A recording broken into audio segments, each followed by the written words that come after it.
Hello students, in previous video we have already discussed the digestion about the carbohydrate, protein and fats.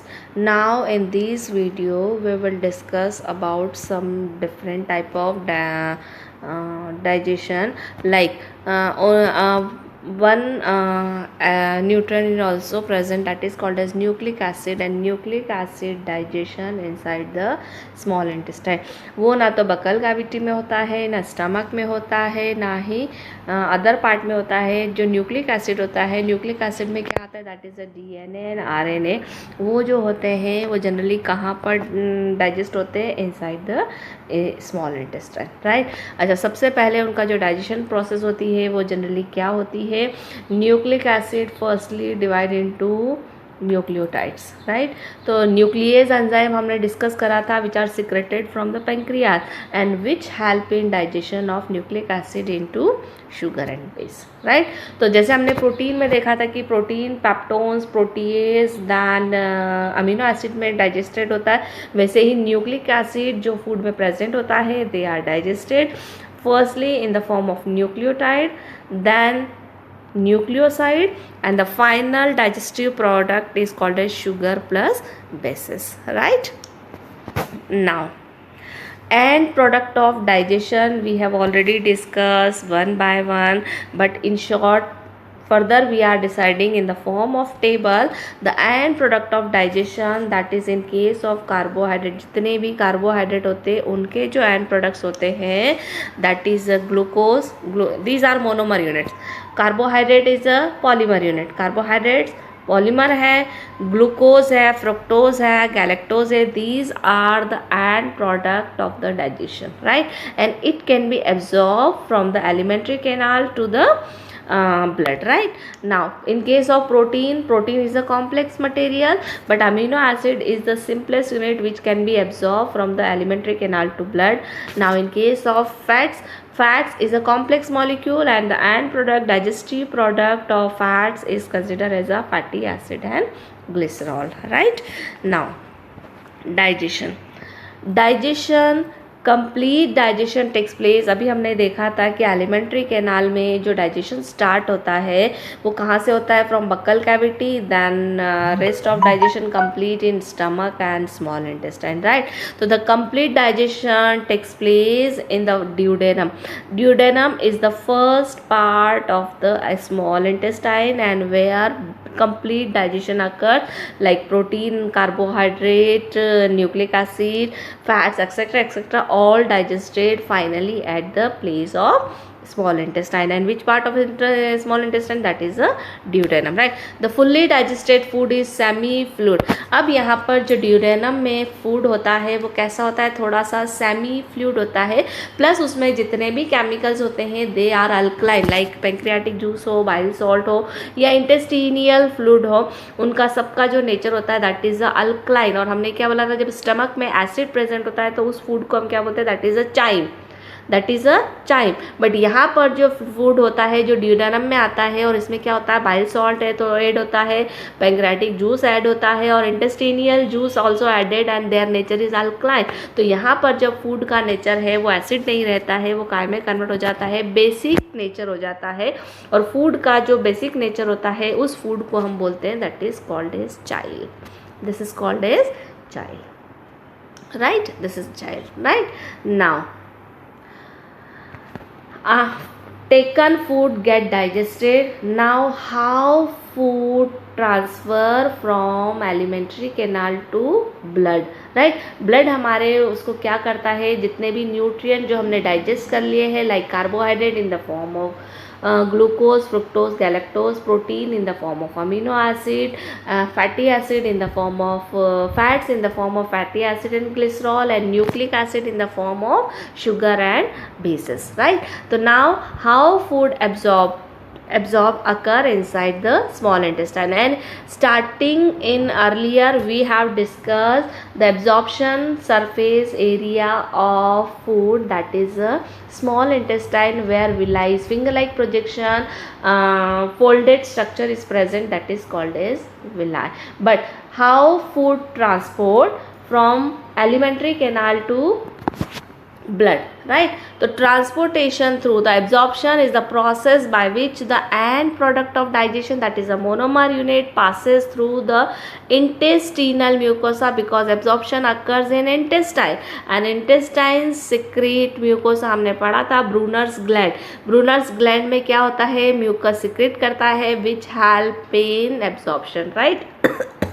Transported through the intestinal mucosa into the blood and lymph, and food, digested food moves from the small intestine to blood, right? The end product of digestion are absorbed in the jejunum and ileum. हमने ये भी देखा था जब parts of small intestine देखे थे तो उसके 3 पार्ट्स थे, ड्यूडेनम में जहाँ पर डाइजेशन कंप्लीट होता है, दूसरा जेजुनम और इलियम में जहाँ पर विलाई और माइक्रोविलाई होते हैं, they are very highly coiled part, और एब्जॉर्प्शन जो प्रोसेस होती है वो कहाँ होती है, जेजुनम एंड इलियम में, राइट? और ये दोनों पार्ट जो होते हैं वो किसके होते हैं, स्मॉल इंटेस्टाइन ना। अब हम एब्जॉर्प्शन देखते हैं, तो जनरली जो होता है एब्जॉर्प्शन 3 ट्रांसपोर्टेशन परफॉर्म करता है। एब्जॉर्प्शन क्या होता है, 3 टाइप से ट्रांसपोर्ट होता है। तो फर्स्ट इज पैसिव ट्रांसपोर्टेशन। अच्छा, पैसिव मीन्स क्या होता है कि हमने देखा था एलिमेंट्री कैनाल में ग्लूकोज का अमाउंट ज़्यादा है, ब्लड में कम है क्योंकि ब्लड में यूज़ हो जाता है, अमीनो एसिड का अमाउंट ज़्यादा है, फैटी एसिड ग्लिसरॉल का अमाउंट ज़्यादा है, और कंपेरेटिवली अगर हम ब्लड का कंपोजिशन देखते हैं तो ग्लूकोज का जो अमाउंट है वो एलिमेंट्री कैनाल में ज़्यादा होता है। तो हमें मालूम है कि कोई भी चीज़ मूव करती है from high concentration to low concentration and there is no energy is required, that's why that type of transportation is called as passive transportation, right? When substance move from high concentration to low concentration without using of energy, that type of transportation is called as passive transportation. Another transportation, when substance move from low concentration to high concentration, और कभी भी कम जगह से कम वाली चीज़ जो है वो ज़्यादा वाली चीज़ की तरफ ट्रांसपोर्ट होती है तो वहाँ पर हमें एनर्जी की रिक्वायरमेंट होती है, and that type of transportation is called as active transportation, right? When substance move from low concentration to high concentration with using energy, that type of transportation is called as active transportation, right? Third one is facilitated transportation. Facilitated means what? by transport करने में हम उसको कोई ना कोई mediator provide कर रहे हैं, कोई ना कोई चीज़ को, सब्सटेंस को एक प्लेस से दूसरी प्लेस में ले जाने में क्या कर रहा है, फैसिलिटी प्रोवाइड कर रहे हैं, कोई ना कोई कैरियर उसको ले जाने का काम कर रहा है, that is called as facilitated transportation, right? Same as passive transportation. अच्छा, ट्रांसपोर्टेशन जनरली किसके थ्रू होता है, with the help of cell membrane, right? अच्छा, चाहे वो पैसिव होगा, चाहे वो एक्टिव होगा, चाहे वो फैसिलिटेड होगा, बट हमें मालूम है कि सेल मेम्ब्रेन जो होती है वो सिलेक्टिव इन नेचर की होती है कि कौन से सब्सटेंस को कौन से पर्टिकुलर प्लेस से कहाँ से पास आउट होने जाना है, राइट? तो small amount of monosaccharide, monosaccharide means क्या होता है, सिंगल यूनिट, सिंपल यूनिट, और मोनोसेकेराइड है, it means that is a type of carbohydrate, right? तो मोनोसेकेराइड में क्या क्या आते हैं, लाइक ग्लूकोज है, सिंपल, उसके बाद में अमीनो एसिड। अच्छा, अमीनो एसिड जो होते हैं that is not consider as a monosaccharide, that is a amino acid. तो मोनोसेकेराइड मीन्स क्या होता है, ग्लूकोज है, गैलेक्टोज है, फ्रुक्टोज है, जो सिंपलेस्ट यूनिट होती है। उसके बाद में सिंपल प्रोटीन जो होते हैं दैट इज अमीनो एसिड, क्योंकि अमीनो एसिड सबसे सिंपलेस्ट यूनिट होती है। And some electrolytes, electrolytes means क्या होता है, जो सॉल्ट्स वगैरह होते हैं जिनमें पॉजिटिव नेगेटिव आयन्स होते हैं, like chloride ion, chloride ion को हम कैसे लिखते हैं, that is Cl negative, are generally absorb by simple diffusion. अच्छा, what do you mean by diffusion? Diffusion हम ऑलरेडी देख चुके हैं, हमारे बॉडी में दो ही चीज़ें, दो प्रोसेस से ट्रांसफ़र होती है, एक चीज़ होती है डिफ्यूजन, दूसरी होती है ऑस्मोसिस, राइट? अगर हमारी बॉडी में सॉल्वेंट मूव करता है from high concentration to low concentration. अच्छा, सॉल्वेंट क्या होता है, सॉल्यूशन के 2 पार्ट होते हैं, एक होता है सॉल्यूट और दूसरा होता है सॉल्वेंट। सॉल्यूट क्या होता है, जो चीज़ें हम ऊपर से ऐड करते हैं सॉल्यूशन में और उसको डिसॉल्व करते हैं, that is called as solute, right? और दूसरी चीज़ क्या होती है, जिसमें हम डिसॉल्व करते हैं, that is called as solvent, right. तो सॉल्वेंट जो चीज़ें घोलता है that is called as solvent, right. तो यहाँ पर हम क्या बोल रहे हैं कि ग्लूकोज है, अमीनो एसिड है, कुछ इलेक्ट्रोलाइट्स जो होते हैं वो सेल में 75% क्या होता है, वाटर होता है, और बाकी सारे न्यूट्रिएंट जो होते हैं वो उसमें डिसॉल्व होते हैं, और जो चीज़ डिसॉल्व होती है that is called as solute, right. तो when solute move from high concentration to low concentration, और हम यहाँ पर किसकी बात कर रहे हैं, पेसिव की बात कर रहे हो। पेसिव में हमेशा क्या होता है, ज़्यादा लेवल से चीज़ें कहाँ जाती है, कम लेवल की जाती है, जहाँ पर एनर्जी की रिक्वायरमेंट नहीं होती है। प्लस यहाँ पर हमने क्या बोला है कि जो डिजॉल्विंग सब्सटेंस होते हैं, जो डिजॉल्व ऐड किए जाते हैं फॉर द डिजॉल्विंग, वो चीज़ें अगर ट्रांसपोर्ट होती है तो उस ट्रांसपोर्ट को जो सिस्टम होता है उस प्रोसेस को हम क्या बोलते हैं, by the diffusion. In case अगर वाटर मूव करता है, सॉल्यूट वहीं के वहीं रहते हैं, तो हम उसको क्या बोलते हैं, ऑस्मोसिस। बट यहाँ पर वाटर या सॉल्वेंट मूव नहीं कर रहा है, यहाँ पर जो डिजॉल्विंग सब्सटेंस है वो मूव कर रहे हैं from high concentration to so low concentration, that's why we are using here simple diffusion, right. Now तो movement of solute from high concentration to low concentration, movement, transfer of glucose, amino acid and some electrolytes by alimentary canal to blood by simple diffusion. These process is called as passive transportation and there is no energy is required here, right.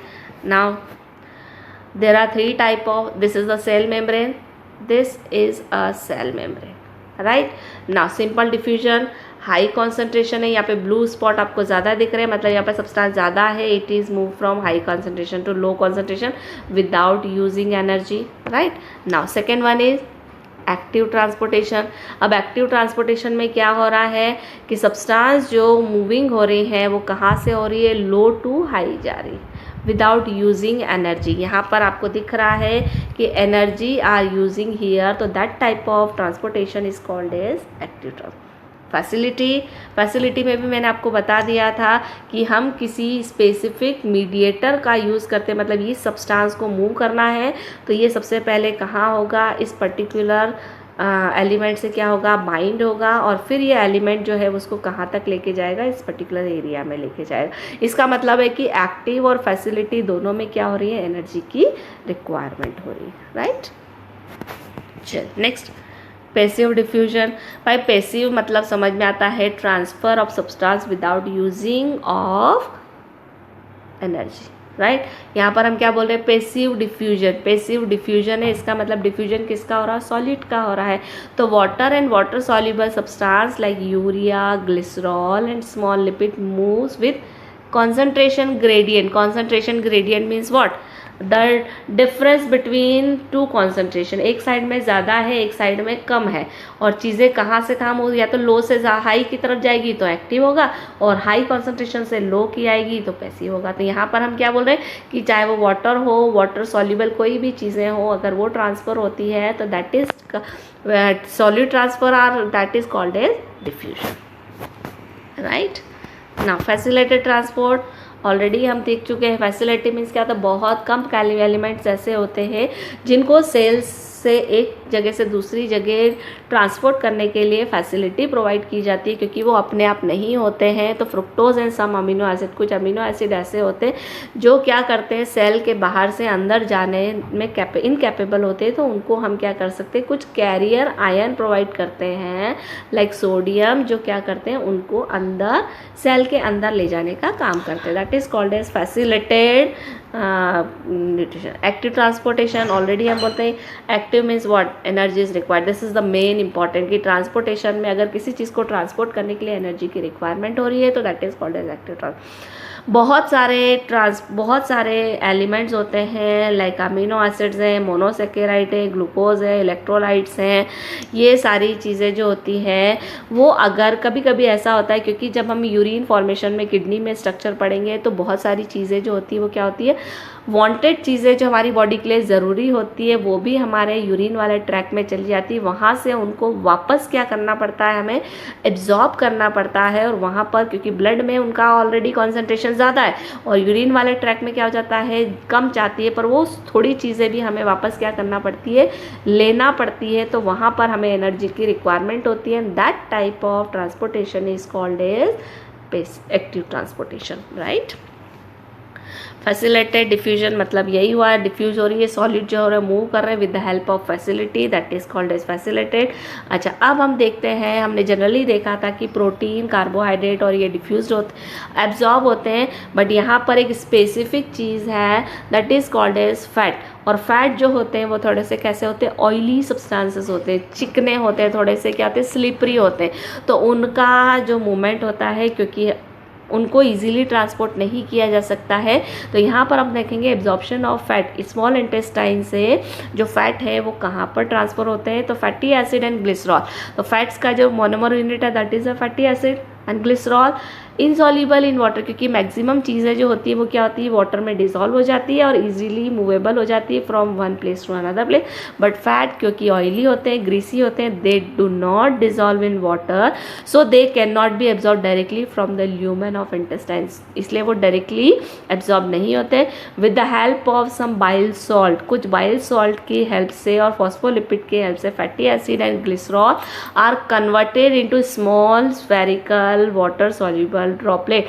और 10th में आपने जब soap का reaction देखा था, detergent का reaction देखा था, तो हमने बोला था कि these are made up of hydrophobic and hydrophilic end. तो सेम है, इसकी जो प्रोटीन, जो लिपिड होते हैं उनके दो एंड होते हैं, एक होता है हाइड्रोफिलिक और दूसरा होता है हाइड्रोफोबिक एंड। तो फिलिक वाला जो एंड होता है सबसे पहले वो क्या करेगा, फैटी एसिड से कंबाइन होगा, लिपिड वाला फॉस्फोलिपिड जो है वो किससे कंबाइन होगा, फैटी एसिड से, और उसका जो फिलिक वाला है वो पार्ट किस में ऐड हो जाएगा, वाटर में डिसॉल्व हो जाएगा। और फोबिक वाला जो एंड है वो वाटर से क्या करेगा, हाइड्रोफोबिक, फोबिक मीन्स होता है दैट इज फोबिया। तो वो जो इनसॉल्युबल पार्ट होगा वो लिपिड का फिलिक वाला जो एंड है उसको अपने साथ क्या करता है, ट्रांसफ़र करने में हेल्प करता है, right. Now absorption of fat, तो मिजल मैंने बता दिया है कि एक छोटा सा ड्रॉपलेट होता है जिसके चारों तरफ क्या होगी, फॉस्फोलिपिड की लेयर फॉर्म हो जाएगी, और वही फॉस्फोलिपिड जो है वो क्या करेगा, वाटर में डिजॉल्व होके और इन डिजॉल्व पार्ट को वो अपने साथ क्या करता है, कैरी करके लेता है। Micelle are reformed into small protein coated, और उसके चारों तरफ क्या हो जाएगी, एक प्रोटीन की लेयर फॉर्म हो जाएगी, और हमें मालूम है protein dissolve in water, coated at globules called as chylomicron. और जो प्रोटीन के चारों तरफ लेयर फॉर्म हो जाती है उसको हम क्या बोलते हैं, that is chylomicron, which are transport in the lymph vessel. ध्यान रखिएगा, protein, carbohydrate, vitamin, mineral, fat जितने भी होते हैं वो सारे के सारे ब्लड में ट्रांसपोर्ट होते हैं, बट फैट जो होता है वो कहाँ पर ट्रांसपोर्ट होगा, लिम्फ में ट्रांसपोर्ट होगा। कहाँ पर, लिम्फ वेसल में, और लिम्फ वेसल में भी कहाँ पर ट्रांसपोर्ट होगा, जहाँ पर क्या प्रेजेंट होगी, villi. This is the special, ध्यान रखिएगा, फैट का जो एब्जॉर्प्शन होता है वो ब्लड में नहीं होता डायरेक्टली, वो कहाँ पर होगा, लिम्फ वेसल्स में होता है, राइट। चलिए नेक्स्ट, एब्जॉर्प्शन ऑफ फैट, भाई हमने वो देख ही लिया है कैसे करता है। तो लार्ज लिपिड ड्रॉपलेट फॉर्म यहाँ पर हो रहे हैं, किसके साथ मिक्स होते हैं, बाइल सॉल्ट के साथ में, फिर मिजल फॉर्म करते हैं। मिजल के साथ में कुछ एंजाइम जो होते हैं लाइक पेंक्रियाटिक लाइपेज जो क्या करता है, ड्रॉपलेट को, क्योंकि हमने बोला था बाइल सॉल्ट क्या करता है, सबसे पहले फैट को इमल्सिफाई करता है, तो मतलब एब्जॉर्प्शन के लिए तैयारी पहले से ही चल रही, ठीक है। उसके बाद में बाइल सॉल्ट ने इमल्सिफाई, छोटे छोटे मिजल का फॉर्मेशन कर दिया। आप पेंक्रियाटिक लाइपेज क्या करेगा उनको कि फैटी एसिड और ग्लिसरॉल में कन्वर्ट कर रहा है, और मोनोग्लिसराइड, डाइग्लिसराइड हमने देखा था। अब ये जो फैटी एसिड है वो मेम्ब्रेन से क्या हो जाते हैं, ट्रांसफ़र हो जाते हैं, और उसके बाद में वो कहाँ पर जाते हैं, एंडोप्लाज्मिक रेटिक्यूलम। और एंडोप्लाज्मिक रेटिक्यूलम जो होता है that is a part of cell organ. और उसके बाद में वो कहाँ पर ट्रांसफ़र होता है, इन लिम्फेटिक वेसल। और हमने बोला था फैट का जो एब्जॉर्प्शन होता है वो ब्लड में नहीं होता, वो कहाँ पर होता है, लिम्फ में होता है। कहाँ पर, जहाँ पर specifically villi is present, right. Now we will discuss the function of large intestine. अब लार्ज इंटेस्टाइन का फंक्शन क्या होता है, तो जनरली लार्ज इंटेस्टाइन किसी भी डाइजेशन एक्टिविटी में पार्टिसिपेशन नहीं करती है, बट फूड में जितना भी वाटर होता है वो वाटर एब्जॉर्प्शन जो मैक्सिमम होता है वो कहाँ से होता है, from the large intestine. Large intestine आप लोगों को मालूम है, हमने पार्ट्स पढ़े हुए हैं, प्रोटीन, विटामिन, फैट्स जितने भी होते हैं they all are absorb at the small intestine, but water absorb, water, minerals and certain drugs, जो हम दवाइयाँ वगैरह खाते हैं उसमें से भी कुछ वाली जो ड्रग्स होती है they are absorb from the large